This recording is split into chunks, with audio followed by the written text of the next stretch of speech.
Yeah, I just heard bug. A ladybug, man. Let's see if I can catch it. You landed.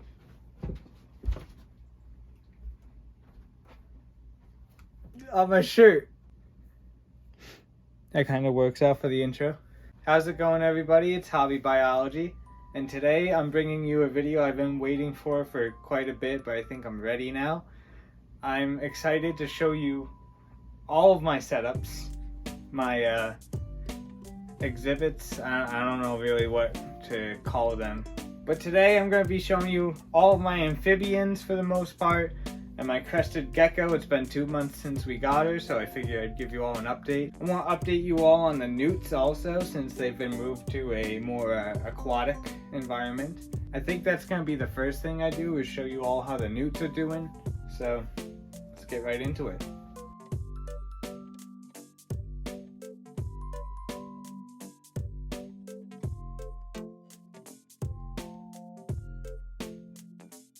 So here are the eastern newts. There are still 4, just like in the beginning.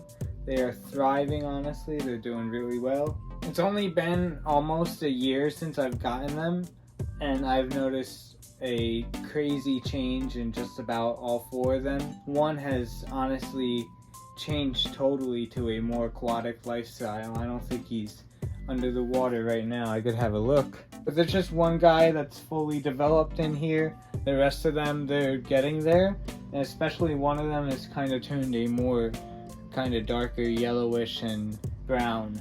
I have to gender them all still before they start, making babies everywhere, and I wouldn't know what to do with them.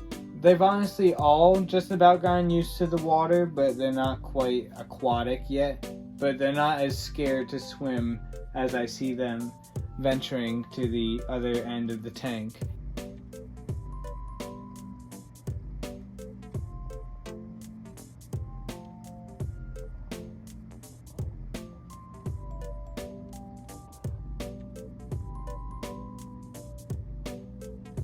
What's he doing? As you could tell, this side of the tank is going to need a little bit of cleaning, so I think I'm going to get on that.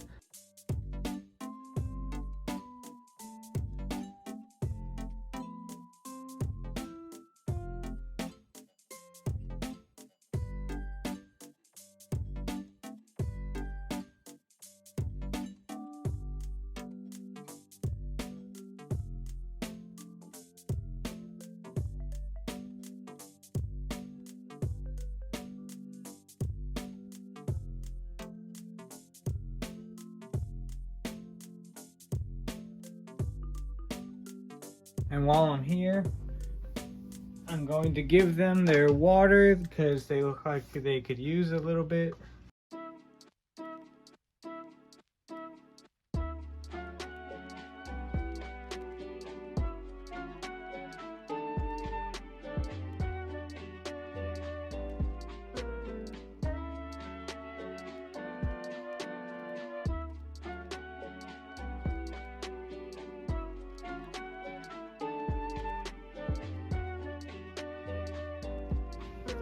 Alright, so here are my next 2 exhibits. We have the pickerel frog and the spring peeper, but I'm going to start with the pickerel frog. I just did him. He's my most recent. He's one of the newer videos I put out. This is going to be the newest, but as of lately, he's the newest guy in the zoo, I call it. So let's have a look at him and the spring peeper. No, I'm not gonna make a stupid joke about having a peep at the spring peeper. I can't. So this guy's always a little bit difficult to spot, but I'm gonna get you at an angle where you can kind of see him. There's the little pickerel frog. I believe this is the only native frog in North America that's considered toxic, but he's not deadly. Unless you ate him, then you might not be feeling so good. But this is a pickerel frog. It's meant to mimic a leopard frog quite a lot, but you can tell the difference between the pattern. I had a hard time telling if it was a leopard frog or a pickerel frog at first, but I was able to tell because he has 2 rows going down his back, which I'll try and include a shot of here. It's supposed to get a little bit bigger, and I think I've seen them at larger sizes. This is a very tiny guy, but he's hungry. They're all pretty hungry. So let's start by feeding this guy in slow-mo.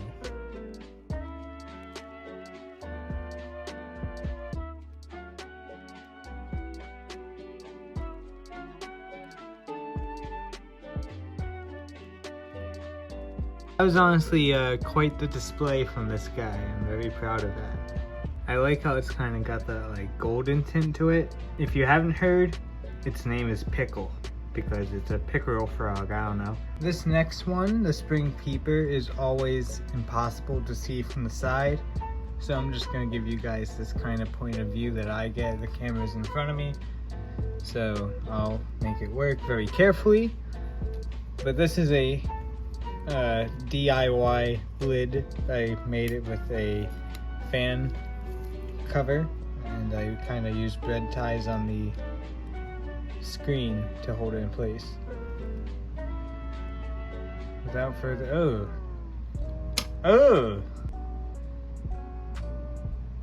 now I gotta go wash off the tops. So under this leaf here is our spring peeper, Haku. It doesn't sing, so I think it's a female. She has a nice pattern. She's one of my favorites, honestly. The spring peeper is technically a tree frog. They can actually survive through the winter. They're one of the first to come out in early spring because they have an antifreeze in their blood, and it prevents them from freezing to death. She's also hungry, so we're gonna slow-mo feed her too.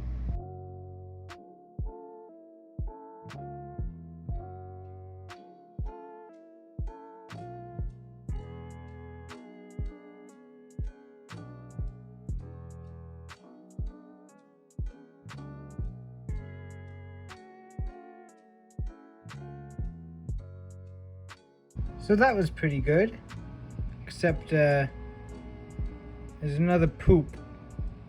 I gotta go clean that up and then we move on to the next exhibit. Let me go clean her poop. So this is our next exhibit. Right next to the two frogs, we have the toad, who isn't out right now. Let's see if I can get him out. Usually a good misting can get him out, so let me try that. So there's Yabi, being stubborn and lazy like a toad. Hey, he came out. I wish I got that on video. So here's Yabi, the American toad. He's very interactive with his surroundings. He's interesting. Very good frog. Toad. Sorry, toad. I think he's looking a little hungry, so let's give him his food.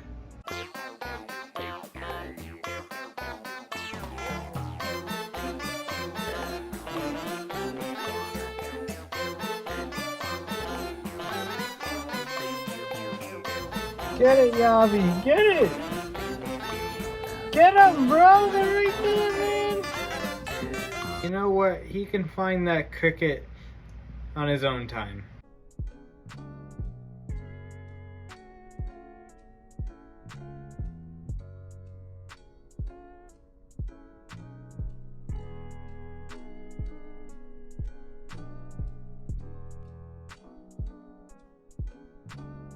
And last, but definitely not least, is the crested gecko. And she is looking like something out of Jurassic Park right now. Kinda scary if it was like 200 times bigger. Just showing her off in her cage is not enough. I'm gonna take her out on my bed because she hasn't gotten out of her cage in like a week. I don't want her getting too antisocial, and I'm gonna feed her a cricket also because she loves those. Give her a couple every week. That's usually enough for them to grow pretty big and strong, so let's take her out. Alright, so here we have Lucy, and it's just a little bright for her, that's all. I got her 2 months ago at a reptile expo in Poughkeepsie. Very happy with her. Just I feel bad I haven't been able to take her out for like the last week or so because I've been busy. Feeding her a cricket, because she's only gotten a couple lately and she loves her crickets. See.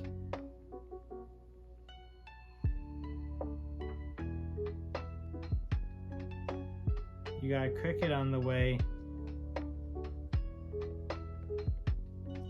I know, yep. You're gonna get it if you just sit still. I'm gonna get it for you.